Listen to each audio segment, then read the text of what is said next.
पीले दांत वाली बहू। रंजना कभी ब्रश नहीं करती थी। उसे कितनी बार उसके माँ बाप ने डांटा, लेकिन उसका कोई असर उस पर होता ही नहीं था, जिस कारण से उसके दांत पीले पीले हो जाते हैं। शादी के बाद। अरे बहू, वैसे तो तुझ में कोई कमी नहीं है, पर तेरे दांत इतने पीले कैसे हैं बेटा? कैसे मतलब? कोई सर्जरी थोड़ी ना कराइए। वो तो क्या नाम, मैं ब्रश नहीं करती थी तो पीले हो गए। अब क्या करूं? आप कहें तो लाल करवा लो या फिर काले। यार ये क्या है, क्यों माँ से लड़ रही हो? लड़ रही हूँ? अरे मैं लड़ रही हूँ या ये बोल रही है कि दांत पीले हैं, पीले। अरे तपस्या थोड़ी ना की है इन्हें पीले करने के लिए। तो कायदा ब्रश नहीं किया है 20 साल तक, तब जाकर। छी, कैसी बात कर रही हो? ये उस वक्त तो पीले नहीं थे जब हम लोग तुम्हें देखने आए थे। अरे तब साफ करवा लिया होगा डेंटिस्ट के पास जाकर। अब देखो कैसे पीले पीले लग रहे हैं। रंजना सास की तरफ गुस्से से देखती है। फिर शुरू हो गई पीले पीले पीले। अरे पीले तो तब भी थे जब मेरे हाथ का रसगुल्ला उड़ा उड़ा कर खा रही थी और बोल रही थी, लड़की नहीं गुणों का खजाना दे रहे भाई साहब। अब वो लोग करते भी तो क्या करते, पीले दांत वाली बहू पल्ले पड़ी थी तो झेलना तो था ही। एक दिन कीर्तन में रंजना गाना गा रही थी। अरे कमला बहन, माँ का द्वार है, यहाँ तो सब शुद्ध होकर आते हैं, फिर अपनी बहू को ब्रश भी नहीं करवाती तुम। दूर से पीले पीले दांत भक्ति में बाधा उत्पन्न कर रहे हैं। और कोई 2 साल के बच्चे थोड़ी ना लेकर आई हूँ मैं बहू बनाकर। अच्छी खासी लड़की है, अरे कैसे करवाऊं ब्रश?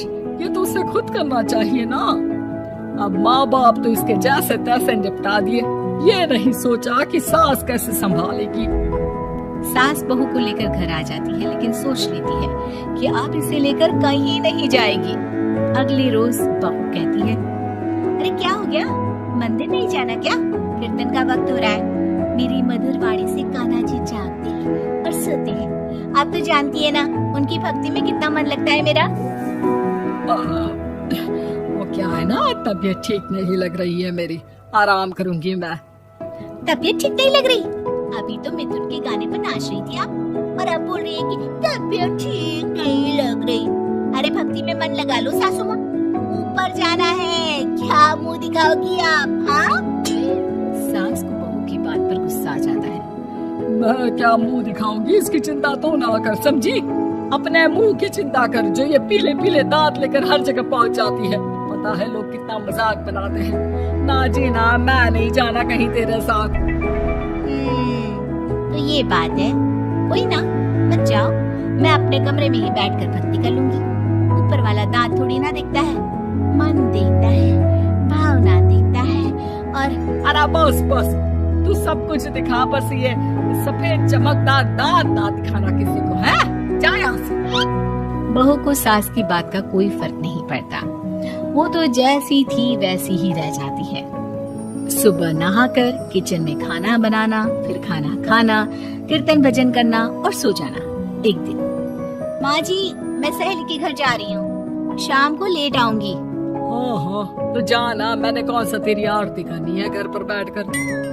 रंजना सहेली के घर जाती है, जहाँ वो पार्टी में जाने की तैयारी कर रही होती है। अरे शिखा, कहाँ जाने की तैयारी कर रही है? मैं गलत वक्त पर आ गई क्या? अरे नहीं यार, उल्टा सही वक्त पर आई है। मैंने ये साड़ी और ज्वेलरी निकाली है यार, शाम को इनके ऑफिस की एक पार्टी में जाना है। बताना कैसा लग रहा है ये सब? नहीं यार, इस ड्रेस के साथ तो वो वाली ज्वेलरी अच्छी लगेगी। हाँ, सही बोल रही है, मैंने ध्यान ही नहीं दिया। वैसे तो हमेशा से मस्त फैशन सेंस रखती है। तो बड़ा जाती होगी ना पति के साथ पार्टी में। रंजना कुछ नहीं बोलती, बस सोचती है कि यार काश ये बात सही हो जाती, पर मैं क्यों नहीं जाती पार्टी में? क्या इन लोगों की कोई पार्टी होती नहीं होगी? रंजना घर आती है और रात में पति से सवाल करती है, एक बात बताइए, आप मुझे किसी पार्टी में क्यों नहीं ले जाते? क्या आपके यहाँ ऑफिस में पार्टी नहीं होती? पति बेचारा क्या कहता कि दांत पीले हैं तुम्हारे इसलिए। अरे कोई पार्टी होती नहीं हम लोगों के ऑफिस में, तो कहाँ से लेकर जाऊं? और मार्केट, मॉल, कहीं वीकेंड घूमना, कहीं तो अरे यार सारे हफ्ते में एक छुट्टी मिलती है, तो सोचता हूँ कि आराम ही करूँ। क्यों? रंजना मन मार के रह जाती है। पहले कभी सास के साथ मंदिर जाया करती थी, लेकिन वो भी सास ने ले जाना बंद कर दिया। घर बैठी बैठी रंजना बोर हो जाती है। तभी उसे आइडिया आता है और वो मायके जाने का सोचती है। सासू माँ, 2 दिनों के लिए मम्मी के घर जा रही हूँ। अच्छा अच्छा ठीक है, आराम से जा। और हाँ, माँ से कुछ अच्छी आदत सीख कर आना कि कैसे शरीर के हर भाग की तरह दांतों की सफाई भी जरूरी होती है, समझी? शुरू हो गई ना आप? वो लोग आपकी तरह नहीं है कि छोटी छोटी बात का पतंगड़ बना दे। उन लोगों के लिए मैं मायने रखती हूँ, ना कि मेरे पीले पीले दांत। रंजना माँ को बिना बताए उन लोगों को सरप्राइज देती है, लेकिन जैसे ही वो दरवाजे पर पहुँचती है, अंदर देखती है कि घर वाले कहीं जा रहे होते हैं। अब माँ, काश रंजना दीदी के दांतों वाली प्रॉब्लम नहीं होती, तो वो भी हम लोगों के साथ चलती ना बुआ जी की बेटी की शादी में। हाँ बेटा, लेकिन अब उसे कौन समझाए कि उसको उसके पीले दांत नहीं दिखते, लेकिन उसके आसपास के लोगों को कितना एम्बैरेसिंग फील कराते हैं। मुझे तो कितनी बार उसके स्कूल की टीचर ने शिकायत की कि उसके साथ कोई लड़की बैठना भी नहीं चाहती, और ना ही कॉलेज में कोई उससे बात करना चाहता था। लेकिन पता नहीं क्यों उसे ये बात समझ में ही नहीं आती। कोई कमी नहीं है उस लड़की में, बस यही कि दांत पीले हैं। वो तो भला हो जीजा जी और उनकी माँ का, जो दीदी को जैसी है वैसे ही रखा हुआ है। रंजना को अपने घर वालों की बात सुनकर बहुत दुख होता है। वो सोचती है कि वो क्या करे, लेकिन फिर वो सीधा डेंटिस्ट के पास जाती है, अपने दांत चमकाती है और कसम खाती है कि वो रोज ब्रश करेगी। और क्या हो गया? तुम तो 2 दिनों के लिए गई थी ना, पर कोई ना, अच्छा है, चलो आ गई तो। रंजना सास के सामने आकर खड़ी हो जाती है और पूरी स्माइल करती है, उसके चमकदार दांतों को दिखाती हुई। चले मंदिर। माँ, मुझे माफ कर दीजिए, मैंने आप लोगों को बहुत एम्बैरेसिंग फील करवाया।